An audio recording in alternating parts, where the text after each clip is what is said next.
नमस्कार दोस्तों, मैं डॉक्टर रूबी बंसल। मेरे यूट्यूब चैनल पर आप सभी का स्वागत है। आज बात करते हैं menstrual blood, menstrual dos and don'ts और मेंस्ट्रुअल हाइजीन की। मेंस्ट्रुएशन एक नॉर्मल साइकिल है जो सभी महिलाओं के जीवन में आती है और आजकल 9 से 12 साल की लड़कियों के मेंस्ट्रुएशन स्टार्ट हो जाता है और करीब 50 से 55 साल तक लोगों को मेंस्ट्रुएशन रहता है जब तक मेनोपॉज नहीं होता। 28 दिन की यूजुअली साइकिल होती है, किसी को थोड़ा 4-5 दिन कम या ज़्यादा हो सकते हैं। और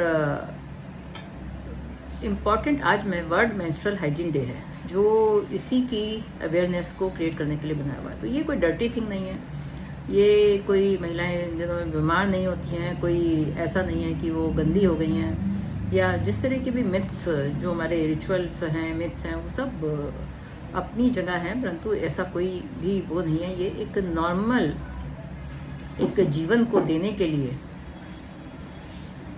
नॉर्मल बॉडी का एक कॉन्स्टिट्यूशन है जो हर महीने हर लड़की को फेस करना होता है। इम्पॉर्टेंट बात है कि आप इस समय इन्फेक्शन से कैसे बचें। तो साफ सफाई का बहुत ध्यान रखना होता है। जो पहले कपड़ा चलता था उसको हमेशा अवॉइड करना। आपने देखा है कि पैड वैन बनी है, कई पिक्चरिंग भी इस पर बनी है। तो वो जो आप अगर प्रॉपर सैनिटरी पैड, जो हाइजीनिक सैनिटरी पैड हैं, उनको यूज़ करें। 4 से 6 घंटे में अपना सैनिटरी पैड बदलें। अगर टैम्पॉन यूज़ करते हैं तो 4 से 8 घंटे के अंदर अपना बदलें। अगर आप मेंस्ट्रुअल कप यूज़ करते हैं तो 8 से 12 घंटे के अंदर मेंस्ट्रुअल कप को खाली करें। और जिस वक्त आप ये सब काम कर रहे हैं तो आपको पहले भी हाथ धोने हैं और बाद में भी साबुन से हाथ धोने हैं।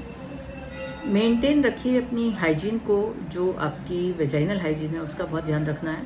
तो अपनी कम से कम सुबह एक बार जरूर नहाना है और शाम को अपने जंदांगों को धोना जरूर है। सिर्फ आप साफ पानी से धो सकते हैं, माइल्ड सोप का इस्तेमाल कर सकते हैं, परंतु अंदर जो है वेजाइना के अंदर आपको सोप नहीं यूज़ करना है जिससे कि उसका पीएच खराब हो जाता है। सो अब आजकल कई तरह के जो वेजाइनल वॉश भी आने लगे हैं, परंतु वो आपकी इच्छा है। अगर आप सिर्फ साफ पानी से भी धो रहे हैं तो दैट ऑल्सो सफाइस। वो आपने ध्यान रखना है। कॉटन अंडरगारमेंट्स पहने जिससे कि कोई भी इन्फेक्शन, आपका जो कोई भी फंगल इन्फेक्शन नहीं आए। जो जैसे कि आजकल गर्मियों का दिन है, गर्मियों में बहुत ज़्यादा स्वेटिंग होती है तो उस समय इन्फेक्शन होने के, फंगल इन्फेक्शन होने के बहुत चांसेस होते हैं। तो ब्रीदेबल अंडरगारमेंट्स होने चाहिए जो ब्रीथ कर सके। तो कॉटन अंडरगारमेंट्स का इस्तेमाल करें और 2 बार रात को सोने से पहले अपने अंडरवेयर को जरूर बदलें।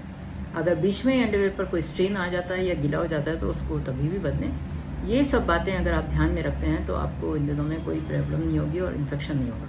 फिर भी अगर कोई ईचिंग है, कोई डिस्चार्ज है, कोई फाउल स्मेल है तो अपने डॉक्टर की सलाह जरूर लें। खुद से कोई क्रीम या कोई मेडिसिन नहीं लगाएं, क्योंकि कई तरह की एसटीडी भी होती हैं जिसकी वजह से ये हो सकता है। और जैसे कि आप सभी जानते हैं कि मेरा ये जो चैनल है मेनली HIV पेशेंट्स के लिए है। तो HIV वाले जो पेशेंट्स हैं, जो अगर मेंस्ट्रुअल ब्लड, डेफिनेटली हम हमेशा बात करते हैं कि हमेशा ब्लड में और जो बॉडी के इंटरनल फ्लूइड है उनमें सब में HIV वायरस होता है। तो इसलिए उस चीज़ को अपने जो पैड्स को, और सभी के लिए भी है कि अपने पैड्स को प्रॉपरली थ्रो करें, कागज में बांधकर अच्छे से उनको डस्टबिन में डालें, ट्रैश में डालें। टॉयलेट में कभी भी यूज़ नहीं उनको बहाएं, चाहे वो सैनिटरी पैड हो, चाहे वो टैम्पॉन्स हो, चाहे वो मेंस्ट्रुअल कप हो। उसको टॉयलेट के अंदर नहीं बहाना है, नहीं तो वो आपको ब्लॉकेज कर सकता है, ब्लॉक हो सकती है, आपकी टॉयलेट ब्लॉक हो सकती है। इसलिए हमेशा उसको कागज में बांधकर अपने ट्रैश में डालें और अलग से उसका ट्रैश एक वो बनाएं, एक डस्टबिन जिसमें आप रखें और उसको जो है डेली आप जो है उसको खाली करें। तो ये सब चीज़ों का अगर आप ध्यान रखेंगे। मेंस्ट्रुअल के टाइम पर सेक्सुअल एक्टिविटी अगर दोनों पेशेंट भी पॉजिटिव हैं तब भी अलाउड नहीं है, मतलब एडवाइजेबल नहीं है। तो सेक्सुअल एक्टिविटी से बचें, क्योंकि HIV वायरस ट्रांसमिट हो सकता है मेंस्ट्रुएशन के दौरान। अगर आप कोई सेक्सुअल एक्टिविटी करते हैं तो HIV वायरस जो है एक से दूसरे व्यक्ति को जा सकता है, चाहे वो मेल से फीमेल को हो और फीमेल से मेल को भी जा सकता है। दोनों तरह से ट्रांसमिशन पॉसिबल है। तो ये सब कारणों को आप जो है अवॉइड करें तो आप इन्फेक्शन से भी बच सकते हैं और बाकी STD से भी बच सकते हैं।